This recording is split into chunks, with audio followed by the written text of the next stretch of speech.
kazi nataka mnichapie hapa. Sisi tunachapanga kazi. Niko na kazi hapa nataka mfanye kazi vizuri. Kwanza kuna mtu amenitumia hapa pesa sahihi hata naweza walipa sahihi. Na hii jembe utafanyia nayo kazi kweli? Hii inachapanga kazi, hii inalimanga maeka bwana. Sasa hii kati yenu huyu na nani foreman hapa? Mimi foreman. Tuko watu wawili tena unaweza uliza aje foreman.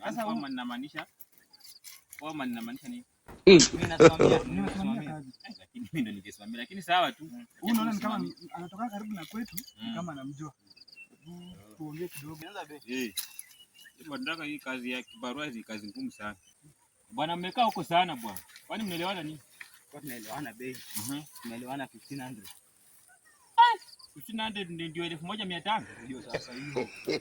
Ongeza na gani? Kwa mimi ndio foreman tushaongea. Tumeshapiga bei. Ndio wewe. Nataka mfanyie kazi lakini jembe yako ubadilishe. Jembe ni yangu. Wewe unataka kufanyiwa kazi ama unataka jembe? Haina shida. Lakini 1500 sawa tu.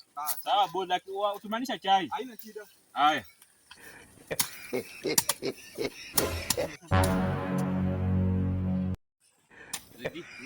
Hii kazi ilikuwa mzuri hata kama unasema wewe ndio foreman, hata heri ungekuwa 5 man. Unapoanza huko kote bwana ai bwana. Lakini sisi tumemaliza. Na wewe boss wako akuji bwana. Ndio huyu. Ameshafika.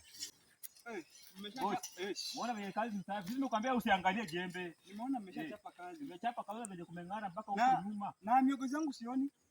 God have mercy upon us. Nimekata miogo zangu. Sasa tutalipana aje bwana? Kwani foreman mmeelewana aje? Sema bwana mjanga nyanga mlie. Hebu muelewane, mkishaelewana mtaniambia. Hapana bwana, ngoja kwanza tajiri. Zedi wamekuforeman, wewe umesema wewe ndio foreman. Ungechukua hata 5 man, najuanga Zedi era. Ulikuwa umesema tusaidie ndio kama tunaenda kwa hivyo mkishaelewana mtaniambia. Sasa ndio yako ila mdulo kwa filo left bwana. Zedi mimi nataka pesa yangu. Hakuna venye unaweza kuniambia kujina kama bado lazima niambia tu kwa pesa.